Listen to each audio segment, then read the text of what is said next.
Hello friends, मी Vishakha. Global online मराठीमध्ये आपल्या सर्वांचं स्वागत आहे. आजच्या सेशनमध्ये आपल्याला शिवाजी युनिव्हर्सिटी कोल्हापूर पेटसाठी रिसर्च मेथॉडॉलॉजी म्हणजे संशोधन कार्यप्रणाली या विषयावरचे एमसीक्यूज बघायचे आहेत. MCQs through PDF concept clear करायचे आहेत, जे आपल्याला ही एक्झाम क्लिअर करण्यासाठी खूप हेल्पफुल ठरणार आहेत. ठीक आहे, ज्यांना ही पेट एक्झाम क्लिअर करायचं आहे त्यांनी ही व्हिडिओ सिरीज जरूर अटेंड करा, जेणेकरून आपला सेक्शन ए जो आहे तो क्लिअर होईल. आजचं हे आपलं तिसरं लेक्चर. ऑलरेडी 2 लेक्चर्स कंप्लीट झालेले आहेत रिसर्च मेथॉडॉलॉजीसाठी. सेशन स्टार्ट करण्यापूर्वी एक इम्पॉर्टंट सूचना किंवा संधी त्या स्टुडंटसाठी जे स्टुडंट्स या वर्षीची एक्झाम टार्गेट करत आहे शिवाजी युनिव्हर्सिटी पेट कोल्हापूर. ठीक आहे, या पीएचडी एंट्रन्ससाठी जे तयारी करत आहेत त्यांच्यासाठी आम्ही एक फुल सिलेबस कोर्स घेऊन आलो. सेक्शन आहे रिसर्च मेथॉडॉलॉजीवरचा, ज्याच्यामध्ये तुम्हाला मिळणार आहेत full syllabus notes, full syllabus mock test, full syllabus video lectures plus live lectures, 1500 plus MCQ PDF. म्हणजे या एमसीक्यू वेगळे प्रश्न असे तुम्हाला काही येणार नाहीत. या एमसीक्यू पीडीएफ वरती तुम्ही संपूर्ण रिसर्च मेथॉडॉलॉजी क्लिअर करू शकता, हायेस्ट मार्क याच्यामध्ये घेऊ शकता आणि यामुळेच तुम्हाला गॅरंटी मिळते सिलेक्शनची या रिसर्च मेथॉडॉलॉजीच्या सेक्शन एच्या पार्टवरची. ओके, सो असा हा कोर्स आहे 599 रुपयाला आणि या दिलेल्या व्हॉट्सअप नंबरवरती तुम्ही मेसेज करून रजिस्ट्रेशन करू शकता किंवा क्वेरी विचारू शकता. ओके, याच्या प्रश्नाकडे. पहिला प्रश्न आहे, what is the main aim of interdisciplinary research? अंतविषय संशोधनाचे मुख्य उद्दिष्ट काय आहे? तर इंटरडिसिप्लिनरी रिसर्च काय आहे ते आपल्याला बघायचं आहे, पण त्याचं उद्दिष्ट काय आहे हा आपला प्रश्न आहे. ऑप्शन्स आहेत, to over simplify the problem of research, संशोधनाची समस्या अधिक सुलभ करणे. To bring out the holistic approach to the research, संशोधनासाठी समग्र दृष्टिकोन आणणे. To create a new trend in research methodology, संशोधन पद्धतीमध्ये नवीन ट्रेंड तयार करणे. To reduce the emphasize on single subject in the research domain, संशोधन डोमेनमधील एका विषयावरील भर कमी करणे. ही सगळी उद्दिष्टे आहेत, पण हे इंटरडिसिप्लिनरी रिसर्चचा उद्देश कुठला आहे? तर करेक्ट आन्सर आहे B, to bring out the holistic approach to the research, संशोधनासाठी समग्र दृष्टिकोन आणणे हे एक या रिसर्चचं उद्दिष्ट आहे.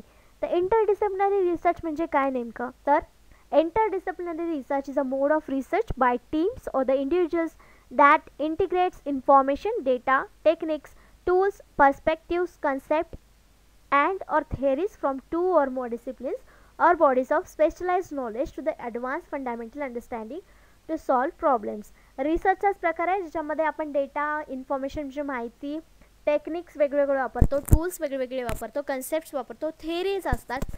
एका थेरीपासून 2 वेगळ्या डिसिप्लिनरीज बॉडीज तयार करतो, स्पेशलाइज नॉलेज त्याच्यामध्ये आपण आणतो, त्याला आपण इंटरडिसिप्लिनरी रिसर्च असं म्हणू शकतो. फंडामेंटल अंडरस्टँडिंगसाठी किंवा प्रॉब्लेम सॉल्व्ह करण्यासाठी या प्रकारचा रिसर्च केला जातो. म्हणजे कसं, एक विषय आहे त्याच्यातून आणखीन दुसरा विषय शोधणे, या रिसर्चला आपण इंटरडिसिप्लिनरी रिसर्च असं म्हणू शकतो. तर याचं करेक्ट आन्सर बी होतं, to bring out the holistic approach. कारण समग्र दृष्टिकोन आल्याशिवाय आपण कुठलाही रिसर्च करू शकत नाही. याच्यामध्ये आपल्याला सगळ्याच गोष्टी इन्क्लूड करायच्या आहेत, माहिती, डेटा, टेक्निक्स, टूल्स. त्यामुळे हा बी ऑप्शन जो होता आपला या प्रश्नासाठीचा तो इथे करेक्ट होता इंटरडिसिप्लिनरी रिसर्चच्या बाबतीत. नेक्स्ट क्वेश्चन आहे सेकंड नंबरचा, the main aim of scientific method in research field is to. तर सायंटिफिक मेथडमध्ये फील्ड पद्धतीचा किंवा वैज्ञानिक पद्धतीचा मुख्य उद्देश काय आहे हे आपल्याला सांगायचं आहे. ऑप्शन्स आहेत, इम्प्रूव्ह डेटा इंटरप्रिटेशन, डेटा व्याख्या सुधारित करा किंवा डेटाच्या ज्या काही संकल्पना आहेत त्या सुधारित करा. कन्फर्म ट्रँग्युलेशन, त्रिकोणाची पुष्टी करा. इंट्रोड्यूस न्यू व्हेरिएबल्स, नवीन व्हेरिएबल्सचा परिचय द्या. एलिमिनेट स्पिरियस रिलेशन, उत्तेजक संबंध दूर करा. तर याच्यामध्ये मुख्य उद्देश जो आहे म्हणजे आपलं करेक्ट आन्सर इथे जे असणार आहे ते आहे डी, एलिमिनेट स्पिरियस रिलेशन. तर संशोधन क्षेत्रामध्ये या प्रकारचं जे गोष्टी आहेत त्या टाळल्या जातात किंवा त्याचं मेन एम जे आहे, मुख्य उद्दिष्ट आहे ते हे आहे. चांगल्या प्रकारचं नॉलेज आपल्याला समोर आणायचं असेल किंवा आपल्याला रिसर्च करायचं असेल तर इथे आपल्याला या गोष्टी टाळणे हे मुख्य उद्दिष्ट याच्यामध्ये असतं. When conducting research, scientists use the scientific method to collect measurable empirical evidence in an experiment related to the hypothesis, often in the form of if the statement, the result aiming to the support or contradict the theory. थेअरीची जी गोष्ट आहे त्याच्याबद्दल आपल्याला जो काही result काढायचा आहे त्या रिझल्टच्या एमपर्यंत म्हणजे त्याच्या गोलपर्यंत पोहोचण्यासाठी आपण सायंटिफिक मेथड या रिसर्चमध्ये वापरत असतो. त्याच्यामध्ये पुरावे देण्यासाठी सायंटिफिक मेथड वापरत असतो. जेव्हा सायंटिफिक मेथडने आपण एखादी गोष्ट करतो तेव्हा आपल्याला चांगले पुरावे हाती लागतात.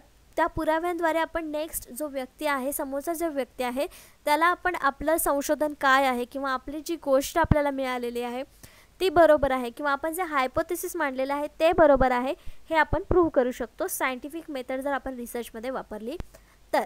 तर व्हॉट इज सायंटिफिक मेथड हे आता आपण या प्रश्नामध्ये समजून घेतलं. नेक्स्ट क्वेश्चन आहे 3rd नंबरचा. A researcher is interested in studying the prospect of particular political party in an urban area. So what tool should we prefer for the study? एखाद्या संशोधकास शहरी भागात विशिष्ट राजकीय पक्षाच्या संभाव्यतेचा अभ्यास करण्यास रस आहे तर अभ्यासासाठी त्यांनी कोणते साधन पसंत केले पाहिजे. थोडक्यात एक व्यक्ती आहे ज्याला अभ्यास करायचा आहे जे राजकीय पक्ष आहेत त्यांच्या संभाव्यतेचा, तर त्यामध्ये कुठली पद्धत आपल्याला वापरायची आहे किंवा जर भविष्यामध्ये आपण अशा प्रकारचा रिसर्च करणार असेल तर आपण कुठली पद्धत वापरली पाहिजे असा हा प्रश्न आहे. तर याचे ऑप्शन्स आहेत रेटिंग स्केल, मानांकन श्रेणी, इंटरव्ह्यू म्हणजे मुलाखत, क्वेश्चनायर म्हणजे प्रश्नावली, शेड्यूल म्हणजे वेळापत्रक. तर रेटिंग स्केल, इंटरव्ह्यू हा एखाद्या व्यक्तीचा आपण घेऊन मग त्यावर रिसर्च करू शकतो. शेड्यूल वेळापत्रक ठरवून आपल्याला त्याच्यावरती डेटा मिळणार आहे का? नाही. मग आपल्याला काय इथे द्यावं लागणार आहे? इथे आपल्याला द्यावं लागणार आहे क्वेश्चनायर प्रश्नावली. भरपूर साऱ्या राजकीय पक्षांच्या संभाव्यतेचा अभ्यास करायचा आहे. मग तिथे आपल्याला किती प्रश्न विचारावे लागतील माहिती नाही. मग अशा वेळेस आपण काय करतो, एक प्रश्नावली तयार करतो, क्वेश्चनायर तयार करतो. हा डेटा कलेक्शनचा एक टूल आहे असं आपण म्हणू शकतो. मग या प्रश्नाचा आपला करेक्ट आन्सर काय आहे? सी, क्वेश्चनायर प्रश्नावली. या प्रकारच्या अभ्यासाने आपण या प्रकारची माहिती मिळवू शकतो. म्हणजे हा जो प्रश्न आहे आपला तो क्वेश्चनायरमुळे सुटणार आहे. Since it is an urban area, so there is a probability of literacy amongst a greater number of people. तर अशा वेळेस आपलं हे करेक्ट आन्सर का असू शकतं? तर इथे अर्बन एरियामध्ये सांगितलं आहे म्हणून याची लिटरसी जे साक्षरता दर आहे तो चांगला असणार आहे. बऱ्यापैकी चांगल्या नंबरचे लोक इथे साक्षर असणार आहेत. Also there will be the numbers questions over the ruling period of political party which cannot be simply answered by rating.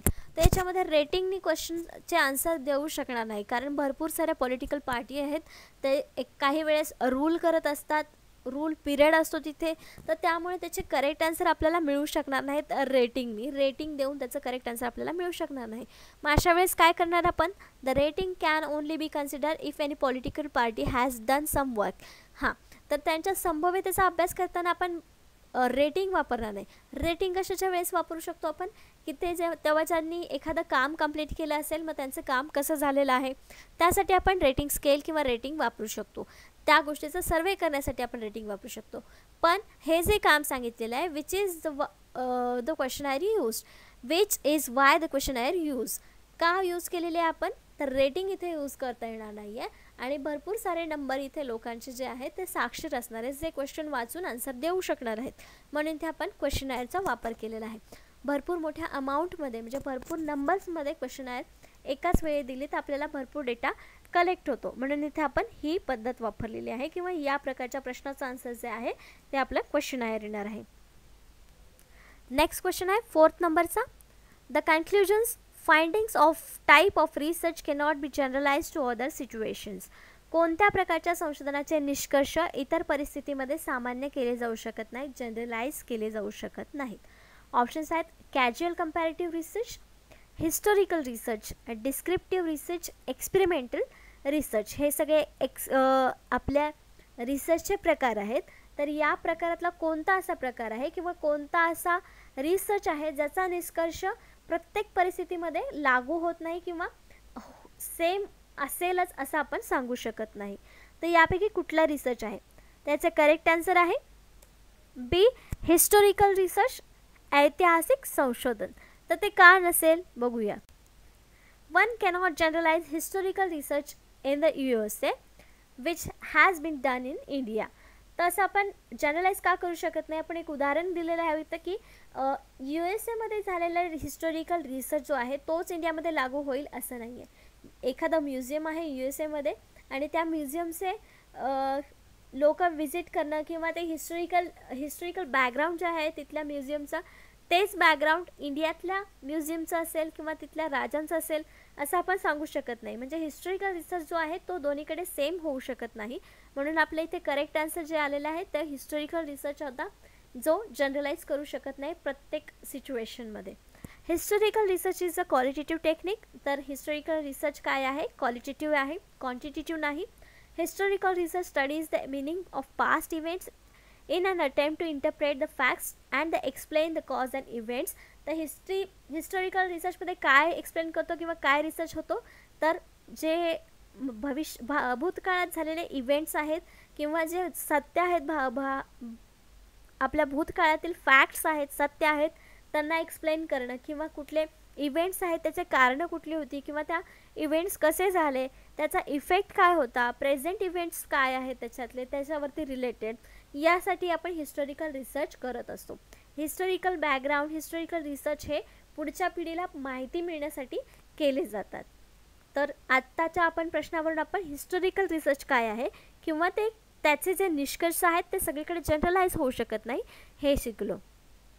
Next question आहे 5th नंबरचा. Who can successfully conduct research? यशस्वीरित्या संशोधन कोण करू शकतो? संशोधन कुठलाही व्यक्ती करू शकतो का? एखादा व्यक्ती उठला आणि संशोधन करायचं आहे म्हटलं तर करू शकतो का? सामान्यपणे तर करू शकतो, पण समाजासाठी तो व्हॅलिड असेल असं नाही.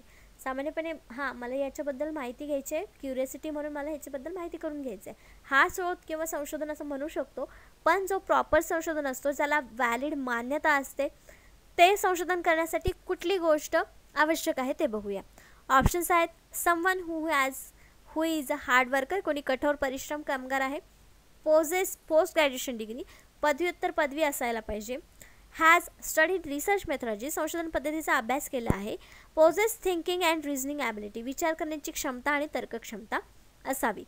तर यामधले सगळेच ऑप्शन आपल्याला करेक्ट वाटत आहेत की त्यांनी हार्डवर्कर असलं पाहिजे, ते पोस्ट ग्रॅज्युएट तर असलंच पाहिजे. माहिती आहे आपल्याला संशोधन करण्यासाठी, PhD करण्यासाठी पोस्ट ग्रॅज्युएशन कंपल्सरी आहे. त्यानंतर रिसर्च मेथॉलॉजीचा अभ्यास केलेला असावा, हे पण कंपल्सरी आहे आपल्याला PhD करायची असेल तर. मग लास्ट पण आहे की विचार करण्याची क्षमता आणि तर्क क्षमता असेल तर आपण PhD करू शकतो. मग यातलं करेक्ट आन्सर काय आहे? तर तिथं करेक्ट आन्सर आहे सी, हॅज स्टडीज रिसर्च मेथॉलॉजी, संशोधन पद्धतीचा अभ्यास केलेला असावा त्यांनी, त्यानुसारच त्याचं करेक्ट आन्सर मिळू शकतं किंवा करेक्ट स्टेपने आपण रिसर्च व्यवस्थित करू शकतो. म्हणून याचं करेक्ट आन्सर आहे सी, की त्यांनी रिसर्च मेथॉडचा अभ्यास केलेला असावा, तेव्हाच तो एक रिसर्च प्रॉपर करू शकतो. मग या क्वेश्चनचं एक्सप्लेनेशन देखील असंच आहे. कोणतीही व्यक्ती ज्याने रिसर्च मेथॉडॉलॉजी अभ्यासलेली आहे किंवा त्याला ती रिसर्च मेथॉडॉलॉजी काय आहे हे माहिती आहे, तो त्याच्या मनाने किंवा एखादा कुठलाही सब्जेक्ट निवडून त्याच्यावरती रिसर्च करू शकतो, संशोधन करू शकतो. नेक्स्ट क्वेश्चन बघूया 6 नंबरचा. Which of the following is not method of research? पुढीलपैकी कोणती संशोधन करण्याची पद्धत नाही? ऑप्शन्स दिलेले आहेत, त्यातली कुठली पद्धत ही संशोधन करण्याची नाही आहे किंवा संशोधन पद्धत नाही आहे हे सांगायचं आहे. ऑप्शन्स आहेत सर्वे, सर्वेक्षण, हिस्टॉरिकल म्हणजे ऐतिहासिक, ऑब्झर्वेशन म्हणजे निरीक्षण, फिलॉसॉफिकल म्हणजे तात्विक. तर आपण जेव्हा ऑप्शन्स वाचतो त्याच्यातून पटकन क्लिक होतं की कुठला आन्सर याचा असावं. याचं करेक्ट आन्सर आहे सी, ऑब्झर्वेशन, निरीक्षण. ही एक संशोधनाची पद्धत नाही आहे, हे एक रिसर्चचं टूल आहे, संशोधनाचं टूल आहे, डेटा कलेक्शनचं टूल आहे असं आपण म्हणू शकतो, पण संशोधन करण्याची पद्धत ही नाही. म्हणून इथं आपलं करेक्ट आन्सर काय आलेलं आहे सी, ऑब्झर्वेशन, निरीक्षण. तर इथे आपण काही रिसर्चचे टाईप बघतो आहे. पहिला आहे थेरोटिकल रिसर्च. थेरोटिकल रिसर्च म्हणजे आपण एखादा एक संशोधन करतो तेव्हा त्यातून एक थिअरी निर्माण होते, तर त्याला आपण थेरोटिकल रिसर्च म्हणतो. अप्लाइड रिसर्च म्हणजे काय? एखाद्या गोष्टीवरती किंवा प्रॉब्लेमवरती पटकन सोल्युशन काढायचं असेल तेव्हा आपण एखादा रिसर्च करतो आणि ते अप्लाय करतो आपल्या सिच्युएशनवरती, प्रॉब्लेमवरती, त्याला आपण अप्लाइड रिसर्च म्हणतो. एक्सप्लोरेटरी रिसर्च म्हणजे काय? एखादा प्रॉब्लेम आहे किंवा कन्सेप्ट आहे, सिच्युएशन आहे जी क्लिअरली डिफाईन झालेली नाही आहे, त्याच्यावर अजून संशोधन व्हायला पाहिजे, अशा प्रकारचा रिसर्च आहे, ते एक्सप्लोरेटरी रिसर्च आहे. डिस्क्रिप्टिव्ह रिसर्च म्हणजे काय? त्या एखाद्या गोष्टीबद्दल भरपूर सारे डिस्क्रिप्शन आहे किंवा त्याचे परिणाम, कारण जे काही आपण डिस्क्रिप्शन लिहितो त्याला डिस्क्रिप्टिव्ह रिसर्च असं म्हणू शकतो. तर एक्सप्लेनेटरी रिसर्च म्हणजे काय? तर ते जे प्रॉब्लेम्स आहेत ते वेल रिसर्च नसतात, मग त्याच्यावर आणखीन रिसर्च आवश्यक असतो, बेटर रिसर्च करणं गरजेचं असतं, तेव्हा या प्रकारचा रिसर्च केला जातो. क्वालिटेटिव्ह रिसर्च म्हणजे काय, ज्याच्यामध्ये अंक नाहीत असा रिसर्च, आणि क्वांटिटेटिव्ह म्हणजे ज्याच्यामध्ये अंक आहेत असा रिसर्च. तर हे दोन वेगवेगळे प्रकार आहेत, त्याच्या अंडर वेगवेगळे प्रकार रिसर्चचे पडत असतात. एक्सपेरिमेंटल रिसर्च म्हणजे जिथे आपण एक्सपेरिमेंट करून तिथे रिसर्च निर्माण होतो त्याला एक्सपेरिमेंटल रिसर्च म्हणू शकतो. हे काही पार्ट्स आहेत किंवा हे काही टाईप्स आहेत रिसर्चचे. याच्या व्यतिरिक्तही रिसर्चचे टाईप्स आहेत, ते देखील आपण एखाद्या क्वेश्चन्समध्ये किंवा कन्सेप्टमध्ये थेअरीमध्ये बघणार आहोत. नेक्स्ट क्वेश्चन आहे 7 नंबरचा. A research problem is feasible only when. एक संशोधन समस्या फक्त तेव्हा शक्य आहे जेव्हा शक्य किंवा व्यवहार्य आहे, की जेव्हा ऑप्शन्स आहेत इट हॅज युटिलिटी आणि रिलिव्हन्स, याची उपयुक्तता आणि प्रासंगिकता आहे. It is new and add something to the knowledge, हे नवीन आहे किंवा ज्ञानात काहीतरी जोडते. इट इज रिसर्चेबल, हे संशोधन करण्यायोग्य आहे. आणि D all of the above वरील सर्व. त्याचं करेक्ट आन्सर आहे D all of the above.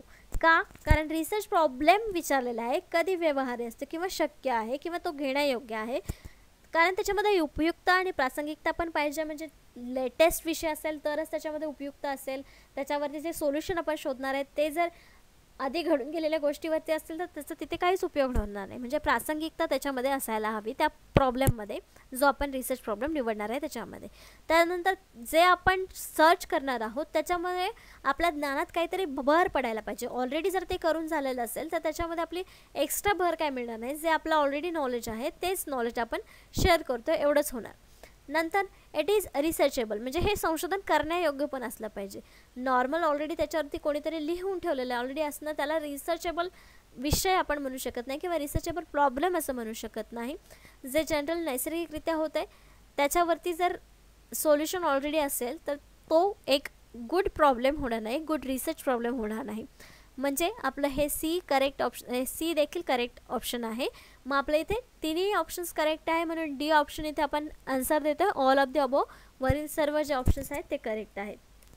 A research problem can be define as a statement about the area of the interest. तर रिसर्च प्रॉब्लेम नेमकं काय आहे इथं बघतो आपण. तर एक स्टेटमेंट आहे जे आपल्या इंटरेस्टमधल्या एरियामधला एक स्टेटमेंट आहे किंवा प्रॉब्लेम आहे. A condition that is required to improve, जिथे आपली एक कंडिशन आहे, स्थिती आहे, ती आपल्याला सुधारायची आहे किंवा त्याच्यामध्ये इम्प्रूव्हमेंट करायची आहे. A difficulty that has to be eradicated or any distinguished question existing in scholarly literature in a theory or in practice that point to be solved. तर प्रॉब्लेम म्हणजे काय, एखादी सिच्युएशन आहे ज्याच्यामधला काही प्रश्न आहेत, काहीतरी साहित्य आहे पण आपल्याला ते सॉल्व करायचं आहे, त्याच्यावरती आपल्याला उपाय शोधायचा आहे, त्याला आपण रिसर्च प्रॉब्लेम असं म्हणू शकतो. जो कोणी एक प्रॅक्टिकल किंवा पॉईंट आहे जो आपल्याला सॉल्व करायचा आहे त्याला आपण रिसर्च प्रॉब्लेम असं म्हणू शकतो.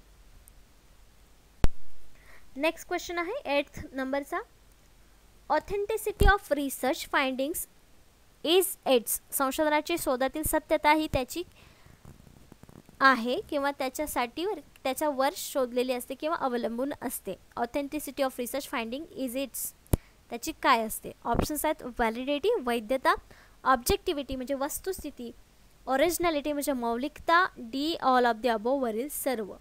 तर ऑथेंटिसिटी म्हणजे संशोधनाची शोधाची सत्यता ही काय असते, एक वस्तुस्थिती असते. म्हणजे जे आपण रिसर्च करताना प्रॉब्लेम्स कसे निवडतो आपण, जे करंट सिच्युएशनवरती आहेत त्याच्यावरती आपल्याला रिसर्च करणं गरजेचं आहे.